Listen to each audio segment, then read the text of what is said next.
Very good. All right. So this is the vertical stretching and shrinking page.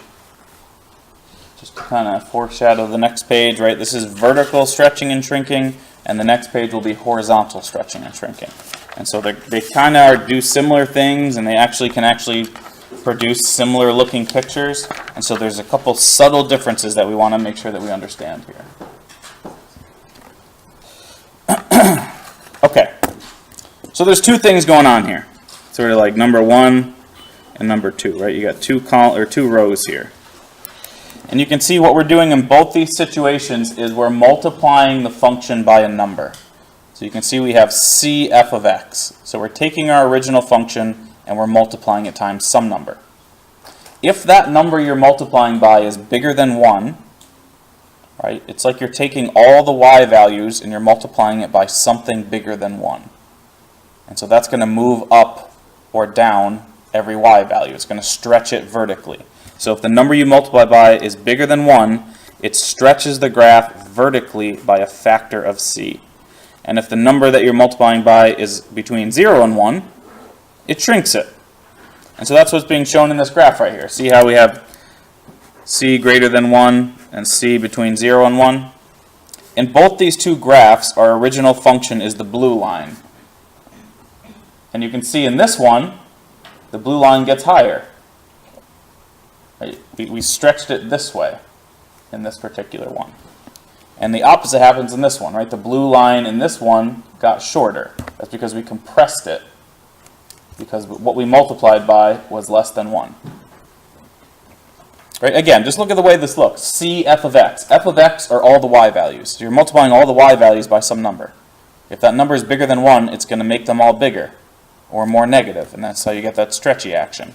If that number is less than 1, then it just brings all them down closer to the x-axis, and that's how you get the shrinking. So for example, and again, this one can be kind of hard to draw sometimes. Let me just show you what I mean. So for example, let's say we started with x to the 4th.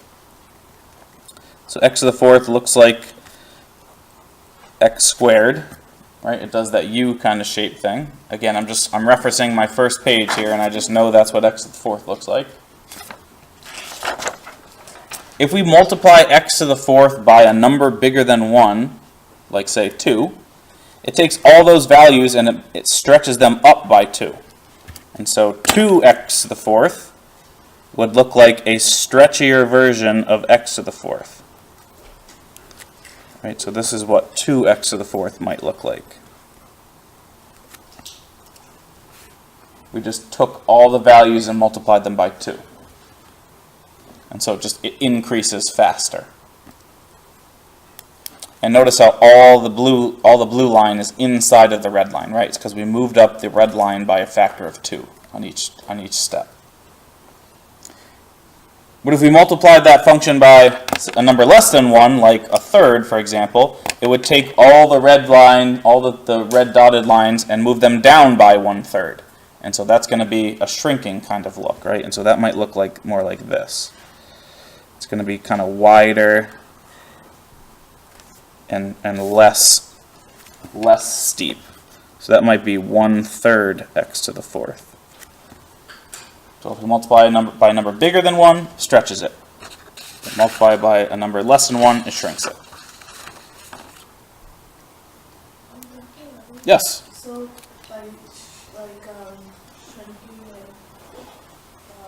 shrinking, does it mean like basically looking at the slope? Because it seems so confusing.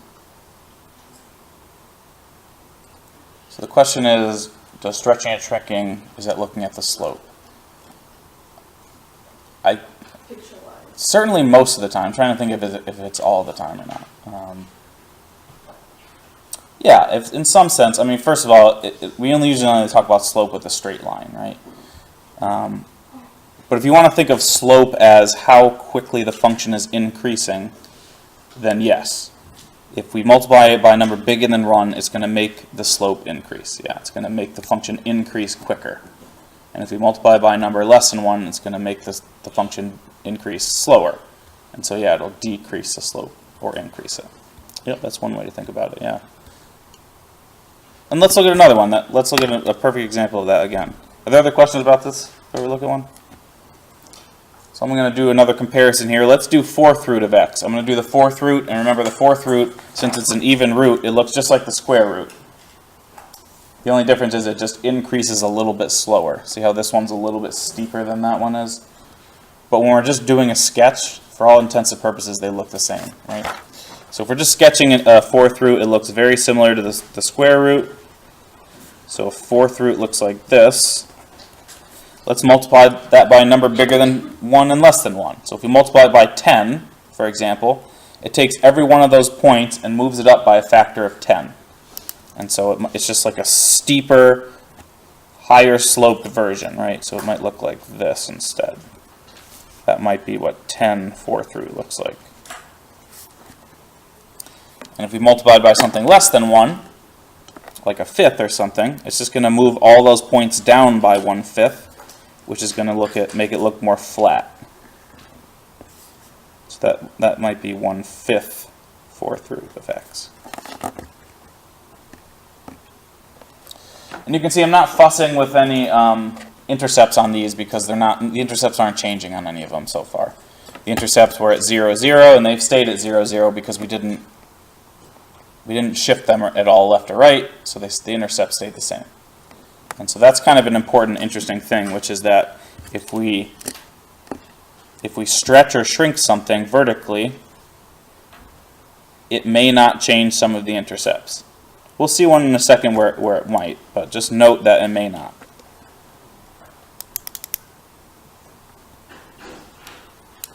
It's not going to change the x-intercepts, that for sure. It might change the y-intercepts.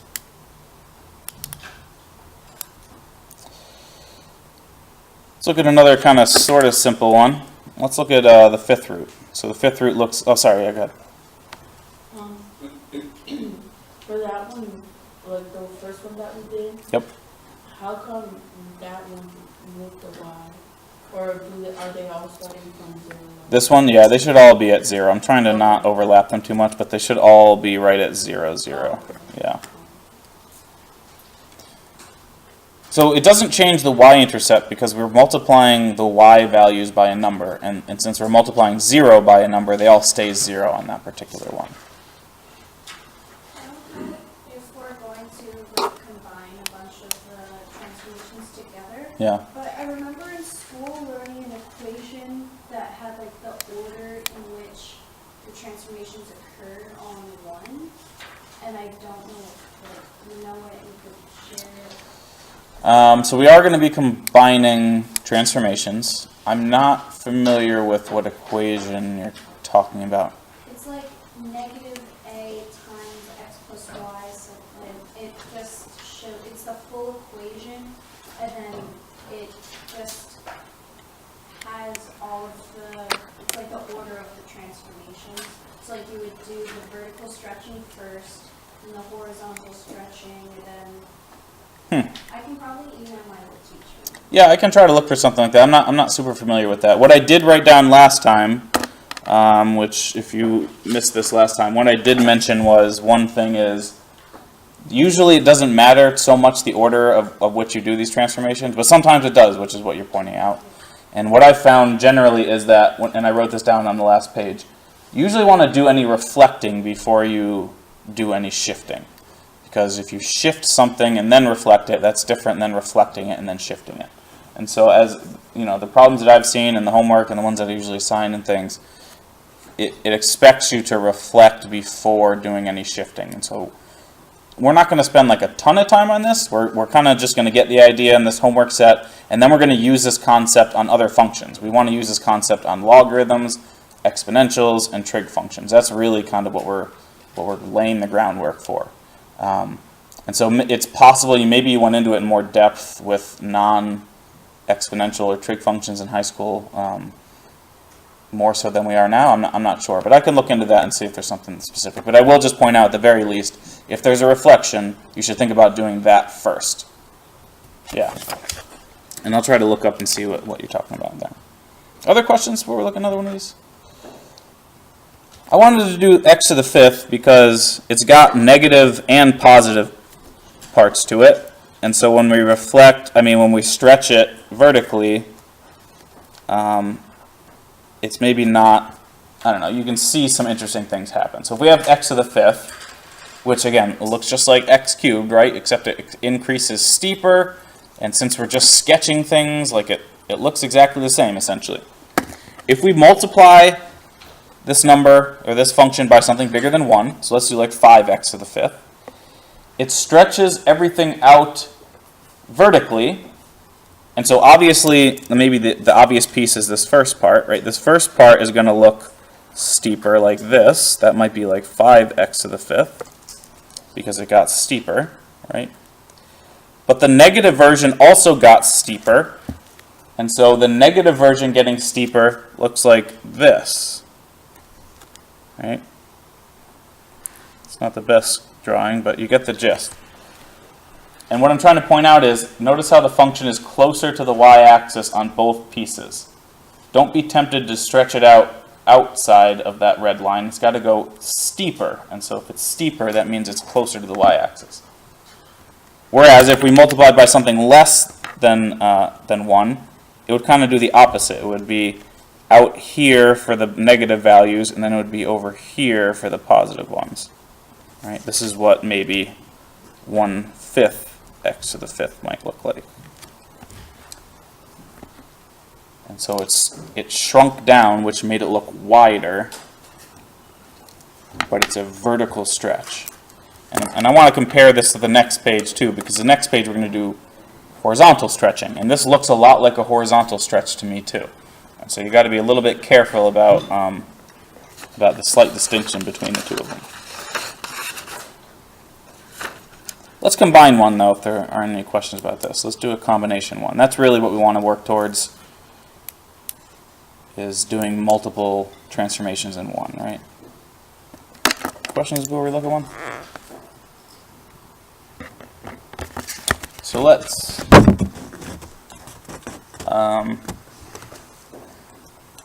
do this one. Let's do minus 1/2 x squared plus 1.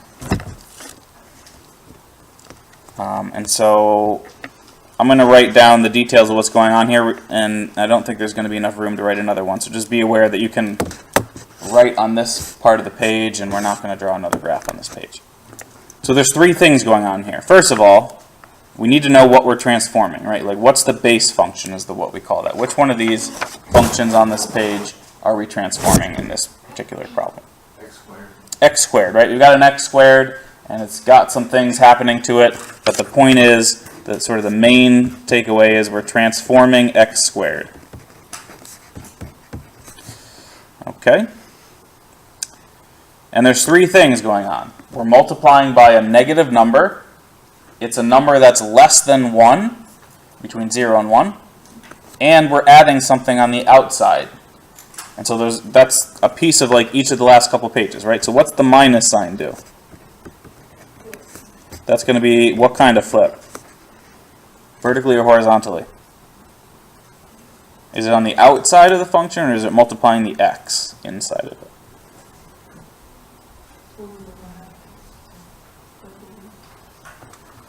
So this was on the previous page here, right? Which one of these two things is it? Is it on the outside or the inside? It's on the outside of it because it's not inside the square. If we had parentheses here and then there's a negative and it was both being squared, that would be inside it, but it's not. It's outside of the x squared. Right? The x squared is being multiplied by negative 1, so the minus sign is going to flip it vertically. Alright. So that's the minus sign. What's the 1/2 doing? That's from this page. We're multiplying by a number less than 1. So the 1/2 is going to shrink it. Shrink it vertically. And then what's the plus 1 do? Move it up 1. Move it up 1. That's from the first page, right? That's shifting it up 1.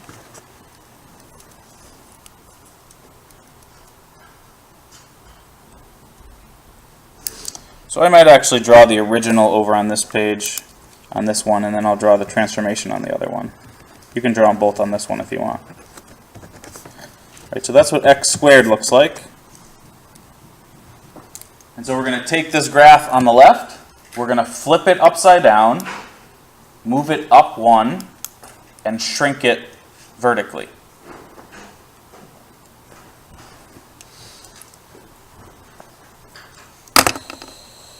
And so when I do that, I think it looks something like this.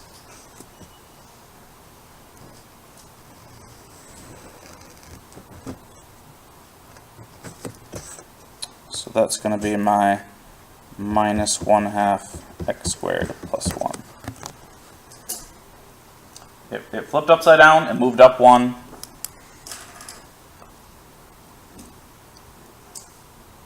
And then it flipped over, then it shrunk by 1/2. But notice that I flipped it before I moved it. This is kind of what Disa was alluding to before. I flipped it, I thought about flipping it first, and then moved it up 1. If I moved it up 1 and then flipped it, the graph would be down here. Do you agree? It looks like it got closer to the y-axis when you shrunk it. Yeah, I was trying not to. Okay. It should probably look a little bit wider. And so maybe wider. Let's pretend that's what x squared looks like. It should look a little wider. But again, we're just sketching these things, right? I'm not gonna sort of jump down your throat if it doesn't look too wide. Yeah. Disa? Maybe let me look at it and evaluate that, and then we'll come back next time and see if we want to share that. Other questions before we write down the intercept so far? And again, I like drawing it first because now I know I'm looking for 2 x-intercepts, 1 positive and 1 negative, and 1 positive y-intercept, right? And so the x-intercept, you let y equal 0, and so we get 0 equals minus 1/2 x squared plus 1. And that's something we can solve. You can use a quadratic equation if you really want to solve that using that, but we don't really need to in this case. We could subtract the 1 and get minus 1/2 x squared. We can multiply by negative 2 and get 2 equals x squared. And that means that x equals plus or minus square root of 2. And again, like drawing the graph is a good way to make sure that you remember to do plus or minus. If you draw the graph and then you only get one answer, you should think, well, I need 2 answers. And that might help you realize that when you take the square root, you get 2 answers, right? And so this is at minus square root of 2 and positive square root of 2. And then the y-intercept, you let x equal 0. And we get y equals 0 plus 1, which is 1. And so that's up at positive 1.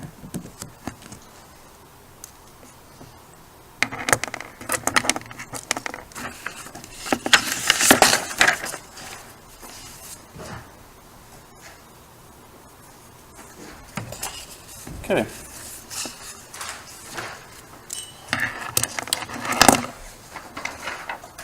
Question about that?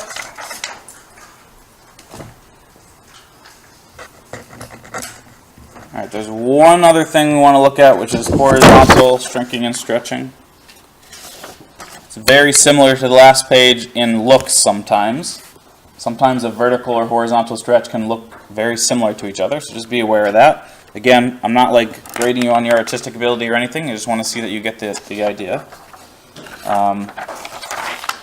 And so notice the difference between the last page and this page. It's very similar to kind of the other distinctions.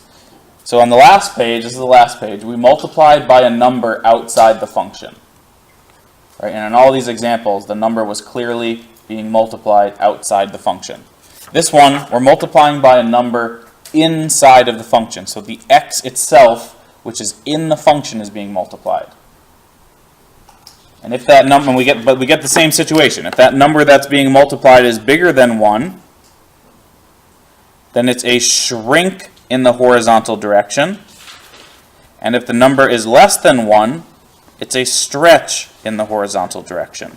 And so we can see again the two pictures here. If the number is bigger than 1, it's like we took our original graph, which was the blue line, and it shrunk horizontally. And if the number is bigger than 1, I mean between 0 and 1, like this one, we took the blue graph and we stretched it horizontally. And so that's a little counterintuitive too in some sense, right? You might think when you multiply by a number bigger than 1 that it should stretch. But when you multiply by a number bigger than 1, what happens is you're cramming twice as much information in the same amount of space. That's what makes it shrink. I'm going to say that again, but let's draw a picture before, that'll help us visualize that a little bit. I will just add a quick note here on the right here, which is that this is very similar to vertical stretching and shrinking, except one thing that you might want to notice. Except the height doesn't change.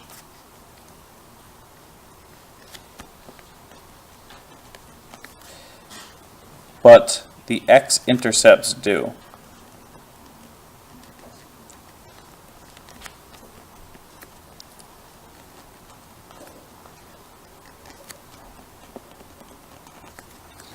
So keep that in mind. So just think about the visually on these two graphs. If we stretch or shrink them horizontally, the heights of them still stayed the same. It's just the x-intercepts is what really changed. You can just see that in these two pictures. The height is stayed the same in all these pictures. It's just that the intercepts ended up changing, right? They used to be here, and now it's here. Used to be here, and now it's here. And so we'll see that when we draw a couple of them too. I'm going to start with by just looking ahead to something in the trig section, which is the sine graph. So I know we're not talking about this yet, but it's really nice to see a horizontal shrink and a sine graph. So I'm going to draw sine of x on this page, on this graph, and then I'm going to draw sine of 2x on this one. So sine usually looks like this. It usually has a height of 1 and minus 1, and then it does this kind of thing. It crosses at 0, pi, and 2 pi. This is looking ahead to the trig section. And then it does the same thing in the negative direction too. It kind of goes this thing over here. Oops, that should come up to 1. And it also crosses at minus pi and minus 2 pi. And so I like drawing this one for the horizontal stretching and shrinking because there's a lot of x-intercepts. And so when we stretch or shrink it, we're either going to have more in the same amount of space or less. But what we'll see is that the height is not going to change. The height is going to stay the same at plus or minus 1. We're just going to either cram more stuff in there or we'll stretch it out.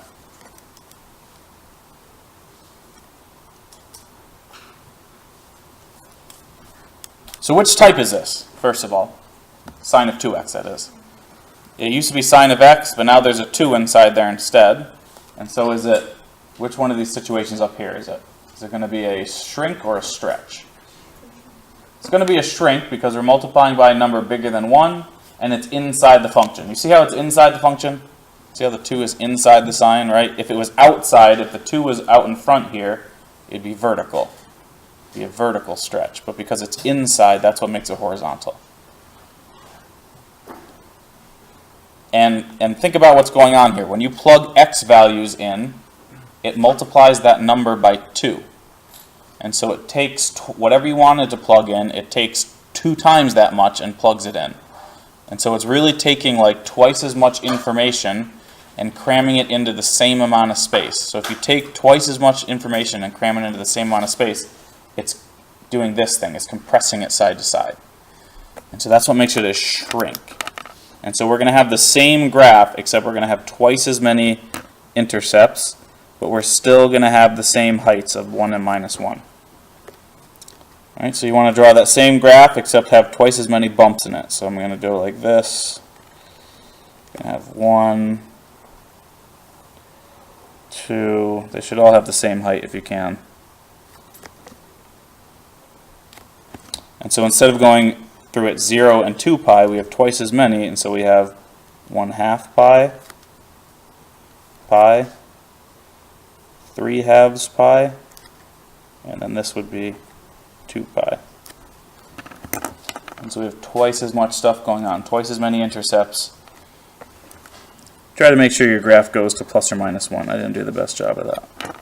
And the same thing happens on the left-hand side too. So we have like this situation.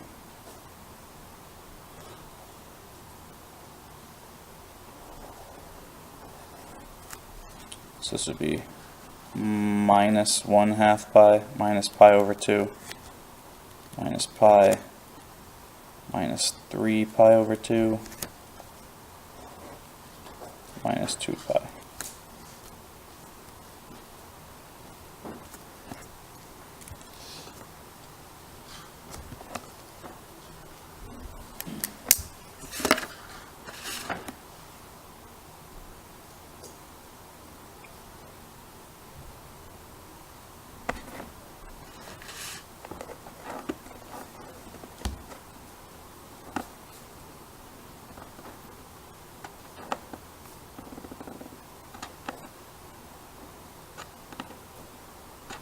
Questions? I'm not expecting you to, sine was one of the ones on the first page, so I'm not expecting you to necessarily know this one. But what you'll see in the homework occasionally is they give you some random graph and they say, they'll say like, here's f of x on the left. What's f of 2x? And you just need to know that it's a horizontal shrink. And so you might see something like this. It may not call it sine, but it may give you a graph and ask you to do a very similar kind of thing.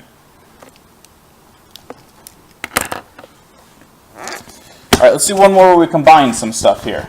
So let's do another one where we combine some things and more of a problem that we might see in this section. So let's graph x squared minus 4. That's going to be our base graph.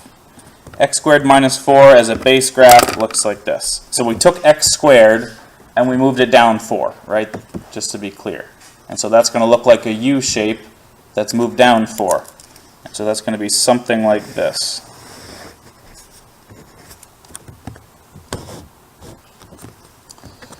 And if we want to know the x-intercepts here, so first of all, the y-intercept's easy. It's just minus 4. It used to be at 0, 0, and then it moved down 4.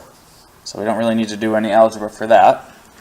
For the x-intercepts, I'm just going to solve for them real quick, just to give you some more stuff to look at when you do this your own. You get this. You get x equals plus or minus 2. And so we see we have plus or minus 2 as those intercepts.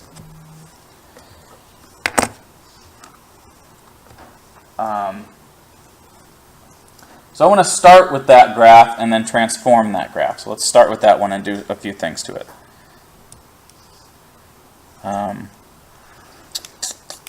Just going to say something. What was it? I'm not sure. Anyway, what we're going to do is we're going to transform this one.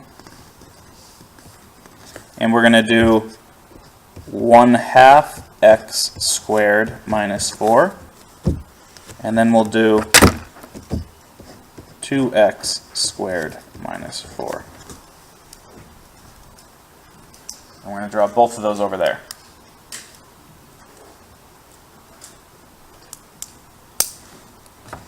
So I'll just do this one again dotted on this one. This was our original graph.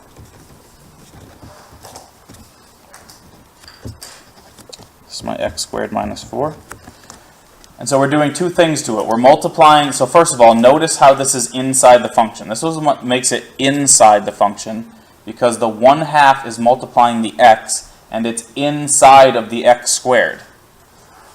Right? This is like an f. If this is our f of x on the left, if f of x is x squared minus 4, then 1/2 x squared minus 4 is f of 1/2 x. Right? It's like I took a 1/2 x and I put it into there.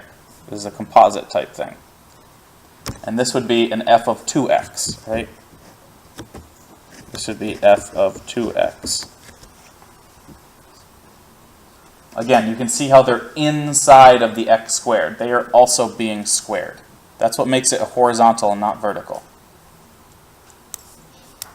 And so the 1/2, the 1/2 is going to stretch it horizontally, and the 2 is going to shrink it horizontally. And so the 1/2 might look like this. It's going to be a wider version of that. It's going to have the same intercept of -4, except it's going to be wider.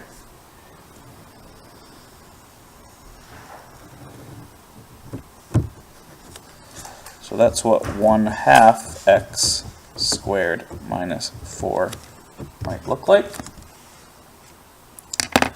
And then the 2x squared minus 4 is going to be the same thing but shrunk.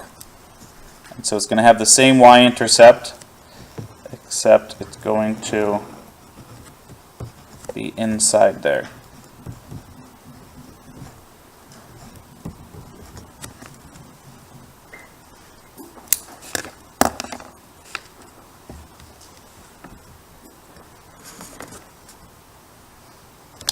And so notice the y-intercepts all stayed the same, right? That didn't change, but the x-intercept all did. And so these ones used to be at plus or minus 2. And where are they now? Let's see. So for the x-intercept on 1/2, we have 1/2 x squared minus 4 equals 0. That means 1/2 x squared equals 4. We take a square root, and we get that 1/2 x equals plus or minus 2. And then we multiply by 2, and we see that x equals plus or minus 4. And so our stretched out ones are at plus or minus 4 now. And that should make sense because we stretched it by a factor of 2. And so it used to be at 2, now it's at 4. It used to be at 2, now it's at 4, because we stretched it out by 2. Without doing the algebra, what's the other one then? If we shrunk it in by a factor of 2, and it used to be at -2 and plus 2, what is it now? 1. It's at 1, right? We divided it by 2 instead of multiplying by 2. I'm just going to write it out just in case that doesn't make sense. But we should get plus or minus 1. So we'll get 2x squared equals 4. We get 2x equals plus or minus 2, so that means x equals plus or minus 1. And so we get plus or minus 1 on that as well, just like we thought.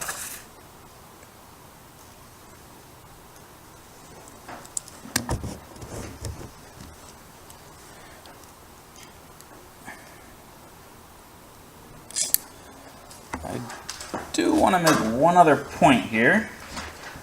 There aren't questions about this. Let me just pause and see if there's a question before I make a point here. So notice that this this horizontal shrink and stretch looks a lot like a vertical one. Like if you look at the last page, it looks very similar to this kind of thing that we did here. This is from the vertical stretching page. This thing looks almost exactly like this one, because we can phrase this as a vertical stretch. So let me just show you that real quick before we do our group quiz here. So notice this. You don't have to write this down necessarily if you don't want, but if we do 2x squared minus 4, and we simplify this, so let's distribute the square. This is the same thing as 4x squared minus 4. And so this is written as a horizontal stretch, actually as a shrink.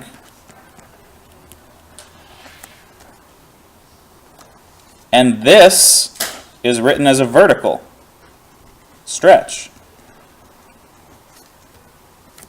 And so this horizontal shrink is the same thing as this vertical stretch. And so I'm just trying to point out that sometimes they can be the same. So this implies that sometimes vertical stretch is the same as a horizontal shrink, and vice versa. It just depends on how you look at it. Questions about any of this stuff? That concludes the sort of transformation section.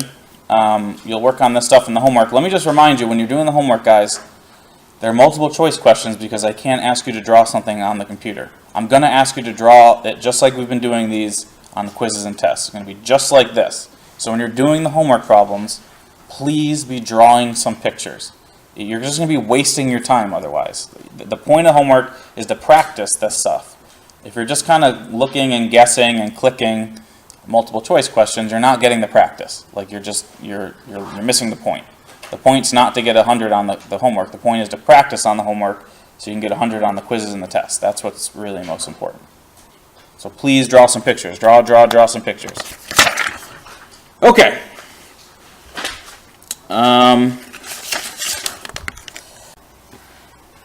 So if you go back and look at the symmetry section, you'll see that what I had said was symmetry with respect to the y-axis is the same thing as an even function. So this thing on the left here is the same as symmetry with respect to the y-axis. And on that page, what I had said was odd functions are the same thing as symmetry with respect to the origin.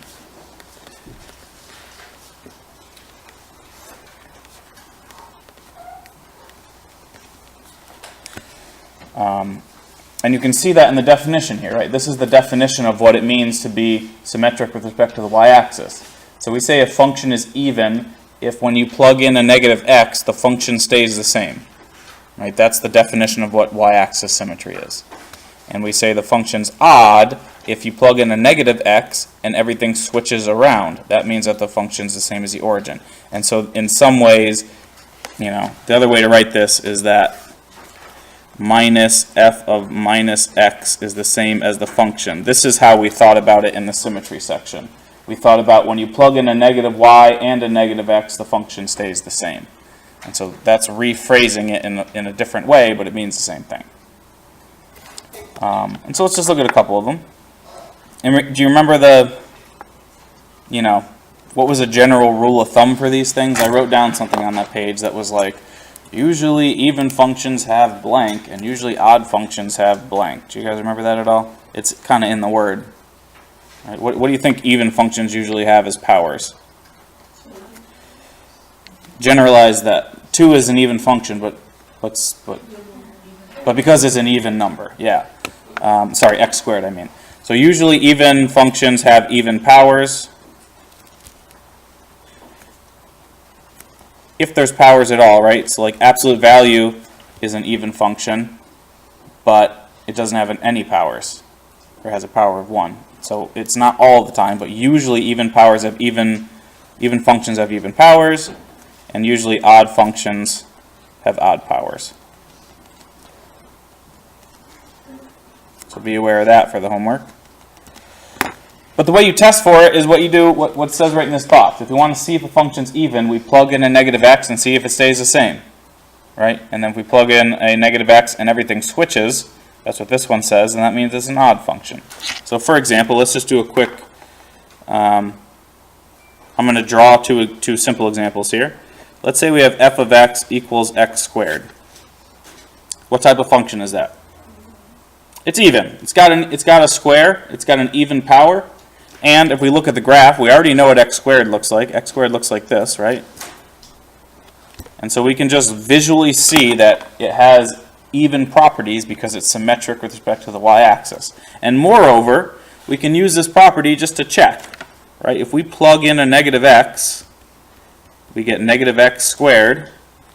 The negatives cancel out, and we just get x squared. And so you can see that the function stayed the same. This is the original function. So when I plugged in a negative x, the function didn't change, and this is implying it's an even function.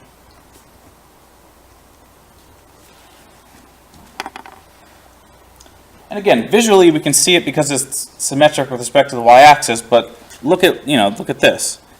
It doesn't matter whether we plug in an x or a negative x. Both of those two values have the same output.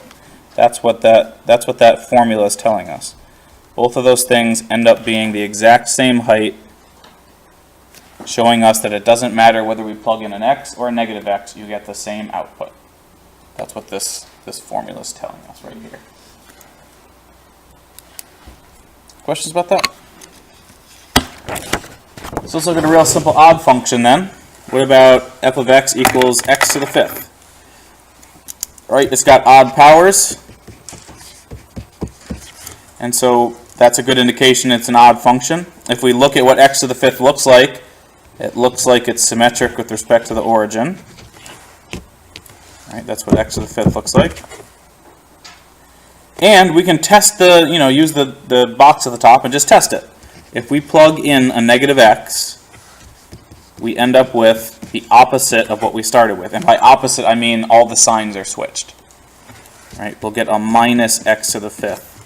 And so this thing is the opposite of the original.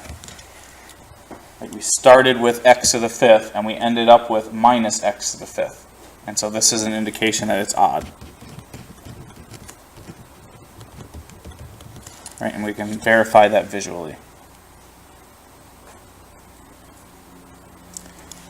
And let's say we plug in the same two x values, but positive and negative. So let's do a plus and a minus x.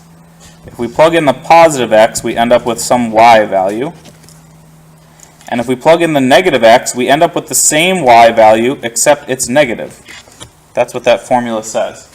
If we plug in a positive versus a negative x, the same number, right, you end up with the same y value, but one's positive and one's negative. That's what the formula is telling us.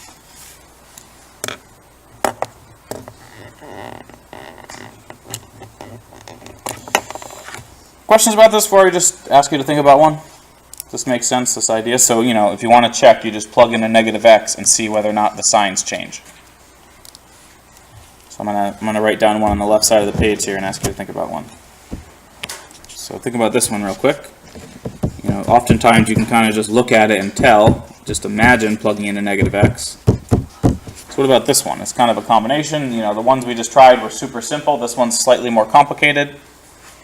What's going to happen when you plug a negative x in? Just take 30 seconds and just think about that. And think about whether or not the function stays the same. Do all the signs switch? Or something in between? Maybe some signs switched, but some signs stay the same, right? So just to be clear, when you do that, you end up with this, right? Minus x to the seventh minus 3 times minus x squared.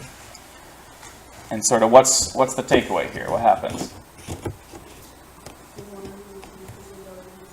Yeah, one of them changes. The first one, you raise a negative to an odd power and it stays negative. But then when you raise the negative to the even power in the other one, it becomes positive. And so what we see here is this negative sign changed,